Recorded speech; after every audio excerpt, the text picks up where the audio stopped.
சென்னை பெருங்குடியில் பெண் கொலை செய்யப்பட்டு குப்பை கிடங்கில் புதைக்கப்பட்ட சம்பவத்தில் வட்டாட்சியர் முன்னிலையில் பெண்ணின் உடல் தோண்டி எடுக்கப்பட்டுள்ளது.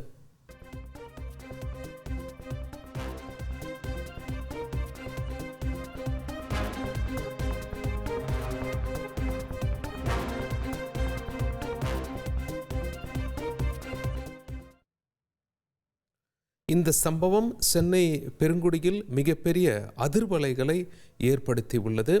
சென்னை பட்டினம்பாக்கம் பகுதியை சேர்ந்தவர் நவீன், 32 வயதாகிறது இவருக்கும் மாமல்லபுரம் பகுதியை சேர்ந்தவர் லக்ஷ்மி, அவருக்கு 27 வயது.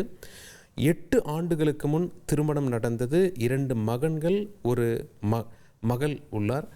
இந்த நிலையில்தான் கணவன் மனைவி இடையே ஏதோ பிரச்சனை ஏற்பட்டிருக்கும் என்று சொல்லப்பட்டது. இதன் காரணமாக கணவன் நண்பர்களுடன் சேர்ந்து மது அருந்திவிட்டு மனைவியை கொலை செய்து பெருங்குடியில் உள்ள குப்பை கிடங்கில் புதைத்ததாக செய்திகள் வெளியாகின. இந்த வழக்கில் தற்பொழுது பெண்ணின் உடல் தோண்டி எடுக்கப்பட்டுள்ளது என்ற செய்தியை நாம் பார்த்து கொண்டிருக்கிறோம். ட்ரெண்டை ஃப்ரெண்ட் ஆக்கிக்கோங்க. தந்தி டிவியின் சப்ஸ்கிரைபர்ஸ் அண்ட் ஃபாலோவர்ஸ் குடும்பத்தில் நீங்களும் இணையுங்க.